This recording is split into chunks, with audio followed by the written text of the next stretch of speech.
siang semuanya. Siang, Bu. Bagaimana kabarnya hari ini? Baik, Bu. Oke. Puji Tuhan kalau saya semua. Ada teman-teman yang sakit? Tidak ada. Tidak ada. Oke. Nah, ketua kelasnya ada nggak? Saya, Bu. Oke. Ketua kelas pimpin doa ya. Ya, mari sebelum kita belajar kita berdoa. Berdoa mulai. Berdoa selesai. Oke. Baik anak-anak sekalian, hari ini kita akan belajar materi tentang limit fungsi aljabar. Nah, apa sih limit itu? Itu yang kita pelajari. Apa sih metode-metode untuk menyelesaikan persoalan limit itu? Nah, kita akan bahas metodenya atau materinya hari ini. Oke. Limit itu adalah pendekatan dari kiri bisa, pendekatan dari kanan bisa. Bisa kalian diperhatikan PowerPoint-nya yang di atas. Selanjutnya kompetensi dasar yang berkaitan dengan materi kita hari ini ada di depan ini. Yaitu yang pertama, kompetensi pengetahuannya menentukan nilai limit fungsi aljabar. Untuk keterampilannya menyelesaikan masalah yang berkaitan dengan nilai limit fungsi aljabar. Dari dua ini akan ada indikator pencapaian kompetensinya.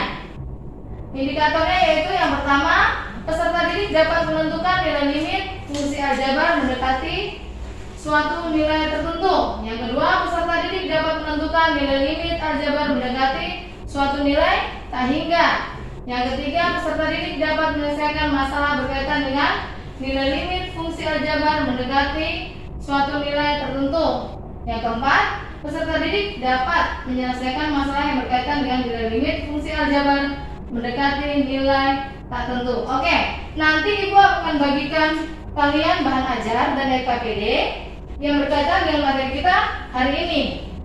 Lalu apa sih kegunaan materi limit ini dalam kehidupan kita sehari-hari? Nah, siapa yang pernah naik pesawat terbang?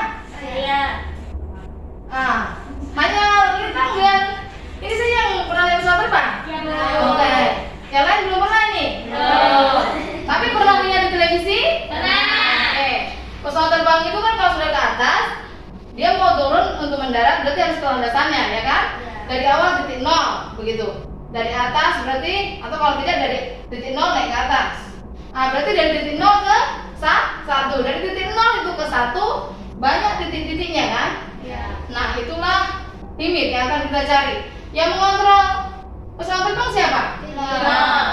Kalau pilot itu tidak mengontrol baik, pesawat terbang itu bisa Jatuh. Itu salah satu contoh dalam kehidupan sehari-hari. Oke. Dari situ kalian masih ingatkah metode substitusi? Di SMP pernah itu substitusi, eliminasi. Masih ingat itu? Masih. Pemfaktoran masih ingat? Masih. Oke, merasionalkan bentuk akar masih ingat? Masih. Oke, kita akan belajar itu di materi kita hari ini. Metode tadi. Nah, siapa yang tahu metode substitusi itu apa? Saya, Bu. Nah, Aurel, coba sebutkan. Yang lain gimana? Cara atau metode yang digunakan menyelesaikan suatu persoalan dengan cara menggabungkan persamaan-persamaan yang telah dikenal. Oke, mungkin lengkapnya adalah memasukkan salah satu variabel dalam menyelesaikan himpunan. Nah, mungkin ada contohnya, bisa dilihat ya, nanti Ibu tampilkan contohnya. Coba perhatikan metode substitusi di depan. Jangan perhatikan Ibu, perhatikan metode substitusinya. Ya, Bu. Oke.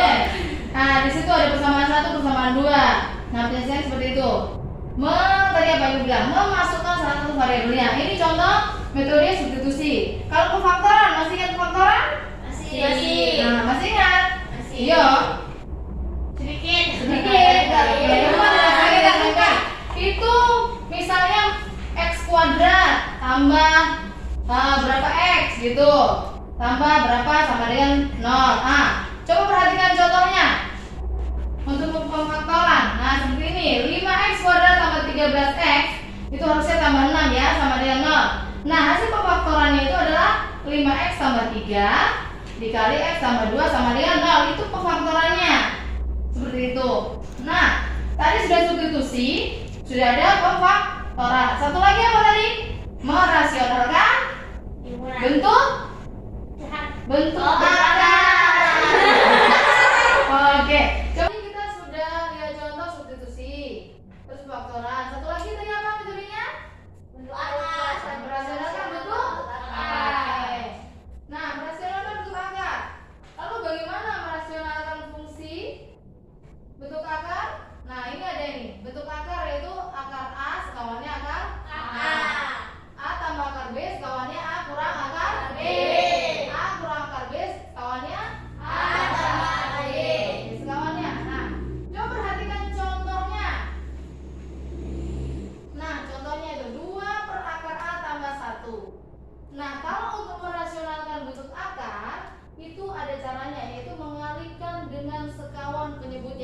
Jadi kalian tahu toh pecahan itu ada pembilang dan penyebut. Berarti penyebutnya yang mana? Yang bagian atas atau yang bawah?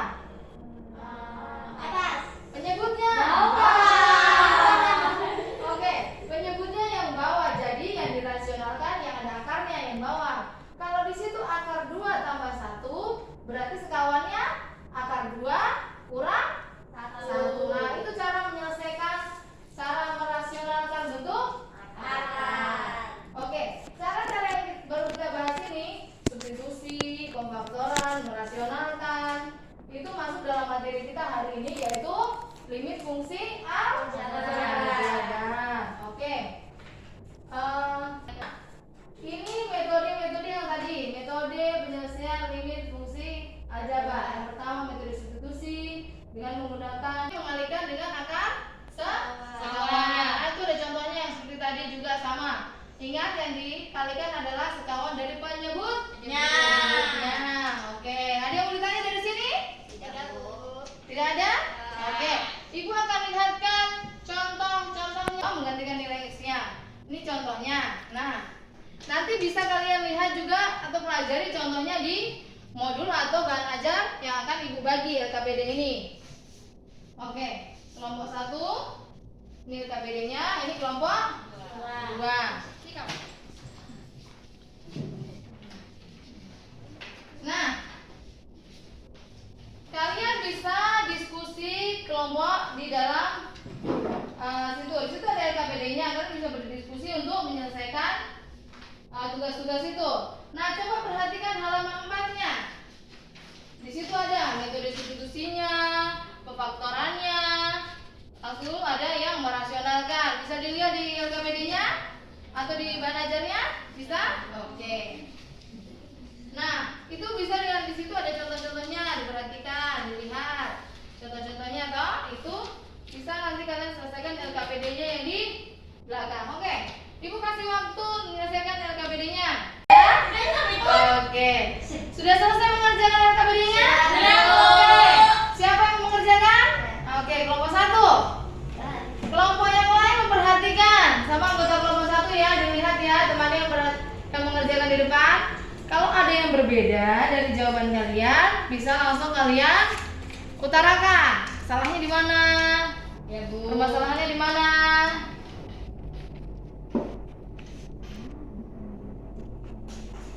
Sudah. Perhatikan ya. Sudah. Oke, sudah.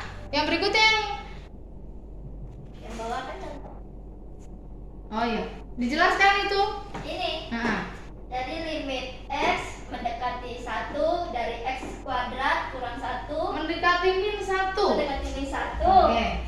X kuadrat kurang 1 per X tambah 1 sama dengan X kurang 1 X tambah 1 per X tambah 1 sama dengan limit X mendekati min 1 dari X kurang 1 sama dengan min 1 kurang 1 sama dengan 2. Oke. Ada yang berbeda? Ada, Bu. Oke, yang mana? Itu jawabannya harusnya min 2. Bukan? Bukan 2. Oh, kenapa harus min 2? Karena min 1 dikurang 1 yaitu min 2. Oke, jawabannya harus min 2. Min 2. Oke, silakan duduk kepada orang yang kita berikan tepuk tangan untuk kelompok 1. Oke. Nah, ada yang beda toh? Berarti harus dikurasi kembali. Nah, coba perhatikan LKPD-nya dari yang A sampai yang H. Oke. Ada yang sama atau ada yang berbeda atau sama semua? Coba di cross check. Sama semua. Kelompok A, kelompok 1. Sama, Bu. Sama? Sama. Oke. Kalau sudah sama semua, berarti tolong kelompok 2 menyimpulkan kegiatan kita, kegiatan LKPD ini. Disimpulkan pembelajarannya untuk menyelesaikan limit fungsi aljabar. Coba dibacakan. Oke, sudah diselesaikan. Jadi untuk menyelesaikan limit fungsi aljabar yang disubstitusikan menghasilkan tak tertentu atau tak berhingga, maka kita harus mencari fungsi yang baru dengan cara pemfaktoran atau dapat juga dengan akar sekawannya atau pangkat tertinggi. Oke, tadi sudah dibilang toh. Jadi untuk menyelesaikan menyelesaikan limit fungsi ada beberapa cara. Nah, kalau begitu Ibu akan membagikan pekerjaan kalian hari ini. Ini dikerjakan ya secara individu. Ibu bagi ya. Oke, ini untuk Aurel. Sabar. Ini sahabat kuadrat. Oke, silakan dikerjakan. Nah, karena kita tadi sudah menyelesaikan tes individu, berarti berakhir pula pelajaran kita hari ini. Oke, apa saja yang bisa kita ambil dari pelajaran kita tentang limit fungsi aljabar? Siapa yang bisa menyebutkan metode-metodenya? Oke, Aurel. Ada 3 metode menentukan limit X mendekati A, yaitu Oke. metode substitusi, pemfaktoran, dan merasionalkan bentuk A. Nah, itu yang X mendekati A. Yang satu. Saya, Bu. Oke, silakan. Untuk menyelesaikan limit X mendapatkan tidak hingga ada 2 cara. 1. Membagikan dengan pangkat tinggi, 2. mengalihkan dengan skalanya. Oke. Dari metode itu tadi itu menyelesaikan suatu masalah. Seperti tadi yang X mendekati A ada berapa cara? 3. Yang X mendekati tak hingga ada berapa cara? 2. Jadi ada yang orang bilang banyak jalan menuju Roma. Berarti banyak cara menyelesaikan masalah. Oke. Tadi kelompok yang paling aktif menjawab dan mengerjakan soal siapa ya? Kelompok 1. Kelompok 1. Oke, ini ada sedikit hadiah untuk kelompok 1. Silakan berbagi dengan kelompok 1. Ini untuk memberikan semangat ya. Oke, kelompok 2 besok lebih semangat lagi untuk maju ke depan dan menyelesaikan tugasnya. Tepuk tangan untuk kita semua. Oke, anak-anak, jangan lupa untuk pertemuan berikutnya kita akan membahas materi turunan. Jadi, tolong di rumah dipelajari, dicari referensinya supaya besok tidak bingung saat Ibu menjelaskan materinya. Bisa dikerjakan itu? Bisa. Oke. Untuk pertemuan hari ini Ibu cukupkan sampai di sini. Kalau ada salah-salah kata, ada ucapan Ibu yang salah, tolong dimaafkan. Oke, untuk itu Ibu ucapkan selamat siang untuk kita semua.